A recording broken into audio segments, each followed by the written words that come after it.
নমস্কার, খবর শুনছেন এম টুডে নিউজ চ্যানেল থেকে। জানাবো আজকের বিশেষ খবর। বাছাই করা খবরগুলো পেতে চ্যানেলটিতে সাবস্ক্রাইব করে পাশে থাকা বেল আইকনটি অল করে রাখুন। শুরুতে হেডলাইন্স। মেদিনীপুর বিয়ের প্রতিশ্রুতি দিয়ে সহবাসের অভিযোগে গ্রেপ্তার যুবক, 5 দিনের পুলিশ হেফাজতের নির্দেশ মেদিনীপুর আদালতের। গড়বেতা 3 নম্বর। পিকআপ ভ্যানের ধাক্কা বাইক আরোহীকে চন্দ্রকোনা রোড এবং মেদিনীপুরগামী জাতীয় সড়কে, ঘটনাস্থলে পুলিশ, গুরুতর আহত 2 জন। ওয়েস্ট বেঙ্গল বাংলায় ফিরলেন পুনম কুমার সাউ, কী বললেন দেখুন বড় খবর। বিনপুর 1 নম্বর। বৈতা অঞ্চলের আন্ধারজোড়া গ্রামে জনসংযোগ কর্মসূচি মন্ত্রী বীরবাহা হাঁসদার। ঝাড়গ্রাম মানিকপাড়া রেঞ্জে 50টি দাঁতল হাতির তাণ্ডবে নাজেহাল চাষিরা, নষ্ট 2 বিঘা জমির ধান চাষ, মাথায় হাত চাষিদের। ঝাড়গ্রাম হরিয়াধরাতে হাতির হানায় মৃত্যু হল মহিলার, মৃতদেহ ময়নাতদন্তের জন্য আনা হলো ঝাড়গ্রাম জেলা হাসপাতালের মর্গে। ঝাড়গ্রাম ভুতুড়ে ভোটার ধরতে ঝাড়গ্রামের 11 ও 14 নম্বর ওয়ার্ডে বাড়ি বাড়ি গিয়ে ভোটার লিস্ট খতিয়ে দেখলেন জেলা টিএমসির সাধারণ সম্পাদক। সন্ত্রাসবাদ পাগলা কুকুর হলে পাকিস্তান তার লালন পালনকারী তোপ অভিষেকের। অপারেশন সিঁদুরের প্রচার ও সন্ত্রাসবাদে পাকিস্তানের মদত দেওয়া তথ্য বিভিন্ন দেশকে জানাতে সাংসদের নিয়ে 7টি কেন্দ্রীয় দল গঠন করা হয়েছে। চাকরিহারাদের জোড়া ধাক্কা, বিকাশ ভবনের অবস্থান তুলে সেন্ট্রাল পার্কে যান হাইকোর্ট। ইঙ্গিতটা আগেই ছিল, আন্দোলনরত চাকরিহারা শিক্ষকদের শেষমেশ কলকাতা হাইকোর্টে ধাক্কাই খেতে হলো। শুক্রবার বিচারপতি তীর্থঙ্কর ঘোষের সিঙ্গল বেঞ্চ স্পষ্ট জানিয়ে দিল, মানুষের অসুবিধা করে বিকাশ ভবনের সামনে আন্দোলন চলবে না। পাকিস্তানের নীতি নিয়ন্তা লস্কর সুপ্রিমো হাফিজের সুরেই পাক হুমকি, ভারতের শ্বাসরোধ করে দেব। সন্ত্রাসবাদী সংগঠনগুলি পাকিস্তান সরকারের প্রশ্রয়ে চালিত হচ্ছে না, বরং জঙ্গি সংগঠনের সুপ্রিমোরাই ঠিক করে দিচ্ছে যে পাকিস্তানের প্রশাসন ও সেনাকর্তারা কী নীতি নেবে। চাকরিহারাদের জোড়া ধাক্কা, আপনারা দাগি, মামলা খারিজ সুপ্রিম কোর্টে। অযোগ্য দাগ লেগে যাওয়া শিক্ষকদের কোনোভাবেই আর পরীক্ষায় বসার সুযোগ দিতে নারাজ সুপ্রিম কোর্ট। গত বুধবার স্কুল সার্ভিস কমিশনের মামলায় র্যাঙ্ক জাম্প করে নিযুক্ত চাকরিহারা শিক্ষকদের আবেদন খারিজ করছে বিচারপতি সঞ্জয় কুমার এবং বিচারপতি কেভি বিশ্বনাথনের বেঞ্চ। লক্ষ্মীকান্তপুর শাখার গোচরণ স্টেশনে অবরোধ। জম্মু ও কাশ্মীরের পুঞ্চের উদ্দেশ্যে রওনা দিলেন লোকসভার বিরোধী দলনেতা রাহুল গান্ধী। দিল্লির সেক্টর 2-তে একটি কারখানায় অগ্নিকাণ্ড, ঘটনাস্থলে দমকলের 17টি ইঞ্জিন। রাজ্যে শুরু প্রাক বর্ষার বৃষ্টি, আজ শনিবার কেমন থাকবে শহরের আবহাওয়া, বিস্তারিত জানতে আমাদের খবরটি শেষ পর্যন্ত শুনুন। রাজৌরিতে পাক গোলায় আহতদের পাশে দাঁড়ালো তৃণমূলের প্রতিনিধি দল। আতঙ্ক বিভাজনের ক্ষত এখনও টাটকা, ভরসা ফেরানোর কঠিন লড়াই কাশ্মীরে। ডিউটির সময় বন্ধ রাখতে হবে ব্যক্তিগত মোবাইল। ট্রেন চালকদের জন্য আজব নির্দেশিকা জারির পথে মন্ত্রক। অপারেশন সিঁদুর পূর্বে জারি ছুটি বাতিলের বিজ্ঞপ্তি এখনও বহাল। অসন্তোষ কর্মী মহলে, সুবিচারে মুখ্যমন্ত্রীর প্রতি আস্থা। পহেলগাঁও জঙ্গি হামলার প্রত্যাঘাতে ভারত ও পাকিস্তান যুদ্ধ পরিস্থিতি তৈরি হয়েছিল। আপৎকালীন ভিত্তিতে দেশের সমস্ত অঙ্গরাজ্যগুলি সরকারি কর্মীদের ছুটি বাতিল করেছিল। দোষী সাব্যস্ত করলেও ধর্ষণে অভিযুক্তের শাস্তিমুকুব শীর্ষ আদালতের। পূর্বঘাটের বাতাসিয়া পাহাড়ের কোলে হর্ষলে হিলস। অচেনা পাহাড়ি পথে যাবেন, উটির চেয়ে খরচ কম, তবে নিসর্গ তার মতোই। দক্ষিণ ভারতের এই শৈলশহর বড় নয়নাভিরাম। আপনারা এতক্ষণ শুনলেন আজকের শিরোনাম, আসবো বিস্তারিত খবরে। সন্ত্রাসবাদ পাগলা কুকুর হলে পাকিস্তান তার লালন পালনকারী তোপ অভিষেকের। টোকিও 24শে মে। অপারেশন সিঁদুরের প্রচার ও সন্ত্রাসবাদে পাকিস্তানের মদত দেওয়ার তথ্য বিভিন্ন দেশকে জানাতে সাংসদের নিয়ে 7টি কেন্দ্রীয় দল গঠন করা হয়েছে। কেন্দ্রীয় সরকারের তরফে সেই দল গঠন করা হয়েছে। 7টি দলে থাকা সাংসদরা যাচ্ছেন বিভিন্ন দেশে, সেখানে গিয়েই পাকিস্তানের মুখোশ খুলে দিচ্ছেন ভারতীয় সাংসদরা। তেমনই একটি দলে রয়েছেন তৃণমূলের সর্বভারতীয় সাধারণ সম্পাদক তথা সাংসদ অভিষেক বন্দ্যোপাধ্যায়। তিনি গিয়েছেন জাপানে টোকিওতে, সেখানে গিয়ে নানা বৈঠক করছেন অভিষেক। পাকিস্তানের আসল রূপ তুলে ধরেছেন তৃণমূল সাংসদ। আজ শনিবার টোকিওতে জাপানে বসবাসকারী ভারতীয়দের সঙ্গে একটি বৈঠক ছিল, সেই বৈঠকেই বিশেষ বার্তা দিয়েছেন তিনি। অভিষেক বলেছেন, পহেলগাঁওতে হামলার পর জঙ্গিদের দমনের জন্য আমরা 14 দিন সময় দিয়েছিলাম। পাকিস্তানকে ভেবেছিলাম পাক সরকার দোষীদের খুঁজে বের করে উপযুক্ত পদক্ষেপ নেবে, কিন্তু তা হয়নি। তারপরেই ভারত প্রত্যাঘাত করে, যার ফলে পাকিস্তান ও পাক অধিকৃত কাশ্মীরে থাকা 9টি জঙ্গি ঘাঁটি গুড়িয়ে দেওয়া হয়। কোনো সাধারণ নাগরিকের ক্ষতি হয়নি এই প্রত্যাঘাতে। আমরা শুধু জঙ্গি ও তাদের ঘাঁটি ধ্বংস করেছি। আমরা প্রত্যেকেই বিভিন্ন রাজনৈতিক দলের প্রতিনিধি হয়ে এসেছি, কিন্তু আমাদের উদ্দেশ্য এক, দেশের জন্য আমরা সবাই এক। আমাদের কাছে প্রমাণ রয়েছে পাকিস্তানের বিরুদ্ধে। ভারত কখনো মাথা নত করবে না। আমরা এখানে এই বার্তায় পৌঁছে দিতে এসেছি, আমরা মোটেও ভীতু নয়। আমি বিরোধী রাজনৈতিক দলের নেতা। পাকিস্তান যে ভাষায় বোঝে সেই ভাষাতেই শিক্ষা দেওয়া প্রয়োজন। যদি সন্ত্রাসবাদ পাগলা কুকুর হয়, তবে পাকিস্তান তাকে লালন পালন করেছে। বিশ্বের সকলকে একজোট হয়ে ওই পাগলা কুকুরের লালন পালনকারীকে প্রতিরোধ করতে হবে, নইলে ওই লালন পালনকারী আরও পাগলা কুকুরের জন্ম দেবে। ভারত দায়বদ্ধ তাকে শিক্ষা দিতে। নির্ভুলভাবে ও দায়িত্ব সহকারে আমরা সমস্ত প্রত্যাঘাত করেছি। জেডিইউ সাংসদ সঞ্জয় ঝাঁজের নেতৃত্বে 9 সদস্যের প্রতিনিধি দলের মধ্যে রয়েছেন তৃণমূল সাংসদ অভিষেক বন্দ্যোপাধ্যায়। আপাতত তারা রয়েছেন জাপানের টোকিওতে। সেখানে পৌঁছে প্রথমে জাপানের নিরাপত্তা বিষয়ক প্রতিনিধি পরিষদের চেয়ারম্যান ও বিদেশমন্ত্রীর সঙ্গে বৈঠক করেছিল সাংসদ সঞ্জয় ঝাঁয়ের নেতৃত্বে থাকা প্রতিনিধি দলটি। তাতে অংশগ্রহণ করেছিলেন অভিষেকও। চাকরিহারাদের জোড়া ধাক্কা, আপনারা দাগি, মামলা খারিজ সুপ্রিম কোর্টের। নয়াদিল্লি, অযোগ্য দাগ লেগে যাওয়া শিক্ষকদের কোনোভাবেই আর পরীক্ষায় বসার সুযোগ দিতে নারাজ সুপ্রিম কোর্ট। গত বুধবার স্কুল সার্ভিস কমিশনের মামলায় র্যাঙ্ক জাম্প করে নিযুক্ত চাকরিহারা শিক্ষকদের আবেদন খারিজ করছে বিচারপতি সঞ্জয় কুমার এবং বিচারপতি কেভি বিশ্বনাথনের বেঞ্চ। শুক্রবার একইভাবে এয়ার স্কোরে গড়মিল হওয়া আবেদনকারীদের আর্জি পাত্রপাঠ খারিজ করে দিল শীর্ষ আদালত। এদিন শুরুতেই শুনানির পর্যবেক্ষণে বিচারপতি সঞ্জয় কুমারের মন্তব্য, আপনারা এক এক করে আসছেন, ভাবছেন গত 3রা এপ্রিলের রায় বদলে যাবে। প্রত্যেকেই নিজেদের অযোগ্য তথা দাগী নয় বলে দাবি করছেন। এভাবে শুনানি হতে পারে না।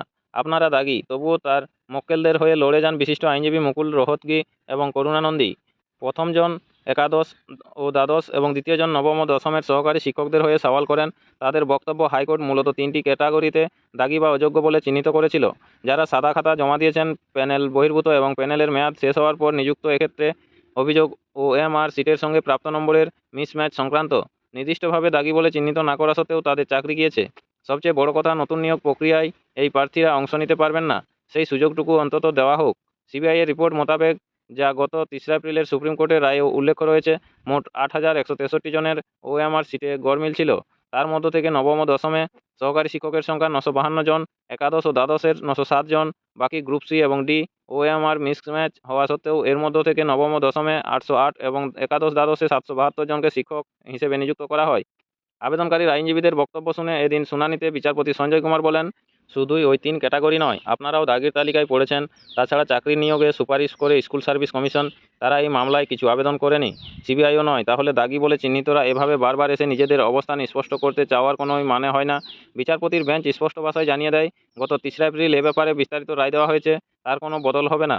মামলা খারিজ। আদালতে এদিন শুনানিতে পশ্চিমবঙ্গ স্কুল সার্ভিস কমিশনের আইনজীবীরাও উপস্থিত ছিলেন, নজর রাখছিলেন শুনানিতে। কারণ মূল রায়কে পুনর্বিবেচনা রিভিউ করার আর্জি জানিয়ে ইতিমধ্যেই শীর্ষ আদালতে মামলা দায়ের করেছে কমিশন এবং রাজ্য।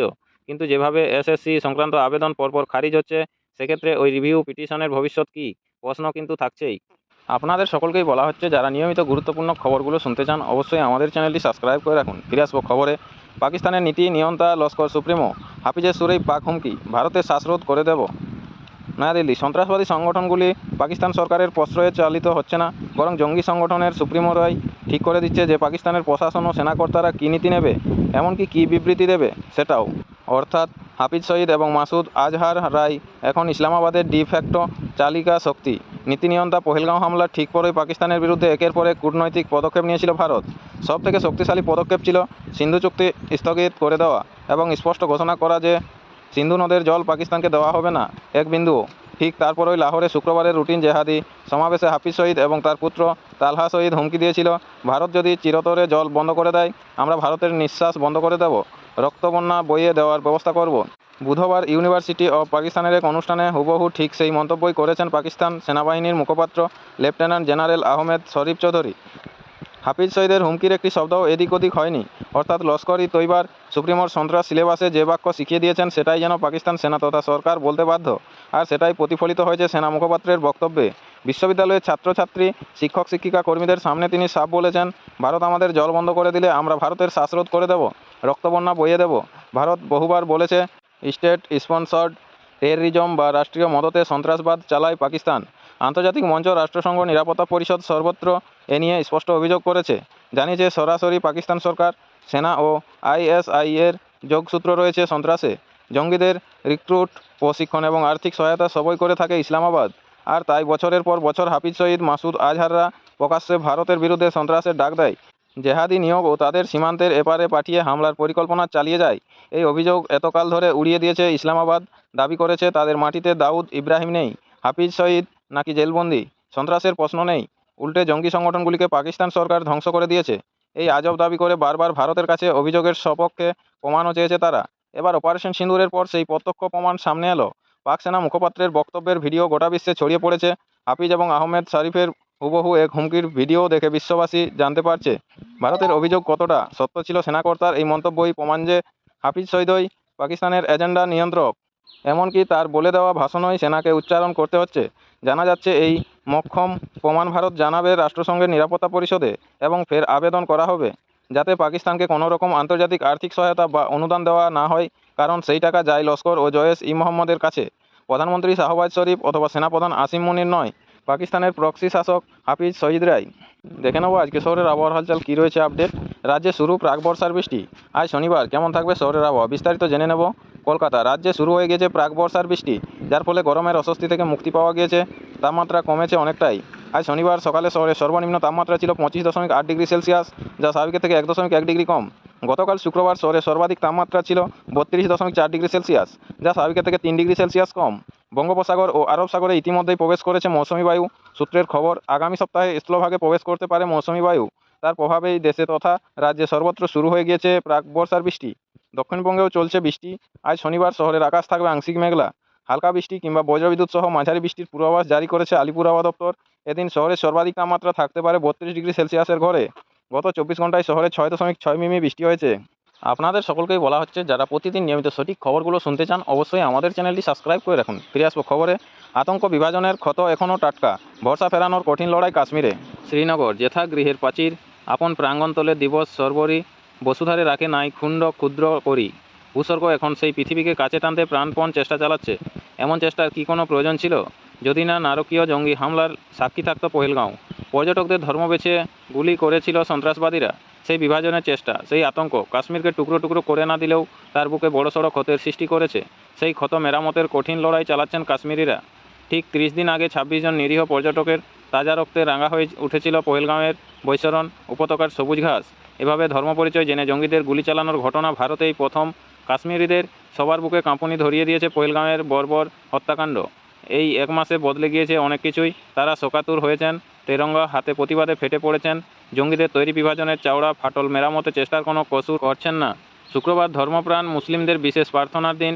সামান্য দোকানি থেকে পর্যটক ব্যবসার সঙ্গে জড়িত লোকজন সকলেই জুম্মার নামাজ সেরে একে ফাঁকা দোকানে কিংবা শিকারায় বসে বলছেন, আজ আমাদের প্রার্থনা একটাই, এই অখণ্ড অবসরের দ্রুত অবসান হোক, পর্যটকদের ভরসা ফিরুক কাশ্মীরিদের উপর।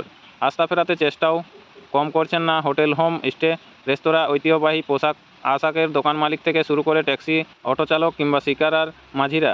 দু একজন পর্যটক এলেই বুকে আঁকড়ে সেলফি তুলছেন, সেসব পোস্টও করছেন সোশ্যাল মিডিয়ায়। শুধু এইটুকু জানতে, আম কাশ্মীরিরা কর্ম বোঝে, ধর্ম নয়। শ্রীনগরের নবান্ন বা মুখ্যমন্ত্রীর সচিবালয়ে কাজকর্ম স্বাভাবিক গতিতে চলছে। ভরা অফিস টাইমে শুধু রাস্তা নয়, বাজারহাটেও ভালো ভিড়। কিন্তু পাশেই জাফরান ও ড্রাই ফ্রুটের দোকানদার শহীদ নাজির মাঝি তাড়াচ্ছেন। কাঁদো কাঁদো গলায় বলছিলেন, গত বছর ঠিক এই দিনে জিনিস বিক্রি করতে হাঁপিয়ে উঠেছিলাম, কিন্তু এবার দোকানের 3 জন কর্মীকে ছুটিতে পাঠিয়ে দিয়েছি। আমার একার হাতেই কোনো কাজ নেই, ছোটা হাতের কী বা প্রয়োজন, বিশ্বাস করুন। কাশ্মীরিরা কোনোদিন পহেলগাঁও গণহত্যাকে সমর্থন করে না। তাই প্রথম দিন থেকেই ধর্মদল নির্বিশেষে প্রতিবাদ মিছিলে হেঁটেছি। কিছু দূর গেলেই রাস্তার উপর সাইনবোর্ড, কাশ্মীরি আর্ট, কাশ্মীরি হস্তশিল্পের সেই দোকানেও একটা লোক নেই। নাম প্রকাশে অনিচ্ছুক মালিক বলছিলেন, নিরস্ত্র নিরপরাধ পর্যটকদের যারা হত্যা করেছে তারা কাপুরুষ। ওদের এমন শাস্তি দেওয়া হোক যাতে জঙ্গিরা আর কোনো দিন মাথা তুলে না দাঁড়াতে পারে। ঝকঝকে 44 নম্বর জাতীয় সড়ক ধরে গাড়ি ছুটছে সোনমার্গের দিকে। গুন্দ বাজারে চেকপোস্টে দাঁড়াতে হলো ইনসাসধারী সেনাদের মাঝে স্বতঃস্ফূর্ত ভিড়। বাজারে একটু দূরে কুলান বাজেজ হায়ার সেকেন্ডারি স্কুল, সামনেই মাঠে একদল পড়ুয়া খেলছে, বাকিরা বাড়ির পথে। সব স্বাভাবিক, কিন্তু দিল্লি ধাবার সামনের পার্কিং প্লেস শুনশান। এই এক মাসে বদল এটাই। কাশ্মীরের ভিতর আরেক কাশ্মীর, তবে টুকরো টুকরো হয়ে যায়নি। প্রতিদিন নিয়মিত সঠিক খবরগুলো শোনার জন্য আমাদের চ্যানেলটি সাবস্ক্রাইব করে রাখুন। ফিরে আসবো খবরে। ডিউটির সময় বন্ধ রাখতে হবে ব্যক্তিগত মোবাইল। ট্রেন চালকদের জন্য আজব নির্দেশিকা জারির পথে মন্ত্রক। নয়াদিল্লি, পরিবারে কোনো নিকট আত্মীয়ের বিপদ হলেও ট্রেন চালক সেই খবর পাবেন ডিউটির শেষের পর, কারণ ডিউটির সময়ে ব্যক্তিগত মোবাইল ফোন সুইচ অফ করে রাখতে হবে। সারপ্রাইজ চেকিংয়ে নির্দিষ্ট ওই সময়ের মধ্যে ব্যক্তিগত মোবাইল ফোন চালু অবস্থায় পাওয়া গেলে ওই ট্রেন চালক এবং সহচালককে শাস্তির মুখেও পড়তে হতে পারে। ট্রেন চালানোর সময় শুধুমাত্র অফিসিয়াল ফোন চালু রাখতে পারবেন লোকো পাইলট এবং অ্যাসিস্ট্যান্ট লোকো পাইলটরা, কিন্তু সেই ফোনও ব্যক্তিগত প্রয়োজনে ব্যবহার করা যাবে না। তবে ট্রেন চালানোর সময় সেই ফোনও ব্যাগবন্দি করে রাখতে হবে। একমাত্র ট্রেন দুর্ঘটনা কিংবা কোনো প্রযুক্তিগত সমস্যার মতো আপৎকালীন পরিস্থিতিতে তাতে কথা বলা যাবে, আর সেই কমিউনিকেশন হতে হবে অফিসের প্রসঙ্গেই। এমন ওই আজব নির্দেশিকা জারির পথে হাঁটতে চলেছে রেল বোর্ড। রেল মন্ত্রকের শীর্ষ সূত্রে খবর, শীঘ্রই বিভিন্ন রেলওয়ে জোনে এহেন নির্দেশিকা পাঠানো হচ্ছে। ট্রেন চালানোর সময় লোকো পাইলট এবং সহচালকদের প্রকৃতির ডাকে সাড়া দেওয়ার ব্যাপারে ইতিপূর্বে বিধিনিষেধ জারি করেছে রেল মন্ত্রক। তা নিয়ে এখনও বিতর্ক চলছে। এবার টার্গেট ফোন। রেল বিশেষজ্ঞ মহলের কটাক্ষ, ট্রেনের চালক এবং সহচালকরা চাকরি করছেন নাকি স্কুলে পড়তে যাচ্ছেন তা বোঝা যাচ্ছে না। মন্ত্রক যে এমন নির্দেশিকা জারি করতে চলেছে তা স্বীকার করেছে সারা ভারত ট্রেন চালক সংগঠনের সর্বভারতীয় শীর্ষ নেতা কেসি জেমস। এই ব্যাপারে মোদী সরকারের বিরোধিতায় ইতিমধ্যেই আন্দোলনের প্রস্তুতি নিচ্ছে লোকো পাইলটদের সংগঠন। রেল সূত্রে আরও জানা গিয়েছে, অফিসিয়াল নম্বর সত্যিই অফিস সংক্রান্ত কমিউনিকেশনে ব্যবহার হচ্ছে কিনা তা জানতে আচমকা কল লগ খতিয়ে দেখা হতে পারে। এই নির্দেশিকা কার্যকর হলে ডিউটিতে যোগ দেওয়ার আগে সংশ্লিষ্ট লোকো পাইলট এবং অ্যাসিস্ট্যান্ট লোকো পাইলটদের কাছে যদি কোনো পার্সোনাল মোবাইল ফোন থাকে তাহলে তার নম্বর এবং পরিষেবা প্রদানকারী সংস্থার নামও উল্লেখ করতে হবে। গোটা বিষয়টি নিয়ে সরকারিভাবে কোনো মন্তব্য না করলেও রেলকর্তাদের একাংশের যুক্তি, যাত্রী সুরক্ষা ও নিরাপত্তার কথা মাথায় রেখেই এই পদক্ষেপ করা হচ্ছে। অনেক সময় ফোনে ডুবে গিয়ে সিগন্যাল জাম্প করে যান চালকরা, ফলে দুর্ঘটনার আশঙ্কা থাকে। নমস্কার, এখনকার স্থানীয় সংবাদটি এই পর্যন্তই। পরের সংবাদটি পেতে চ্যানেলটিতে সাবস্ক্রাইব করে পাশে থাকা বেল আইকনটি অল করে রাখুন। সবাই ভালো থাকুন, সুস্থ থাকুন। দেখা হচ্ছে পরবর্তী আপডেট খবরে। খবরগুলো শুনতে যদি ভালো লাগে অবশ্যই একটি লাইক করে দেবেন। ধন্যবাদ।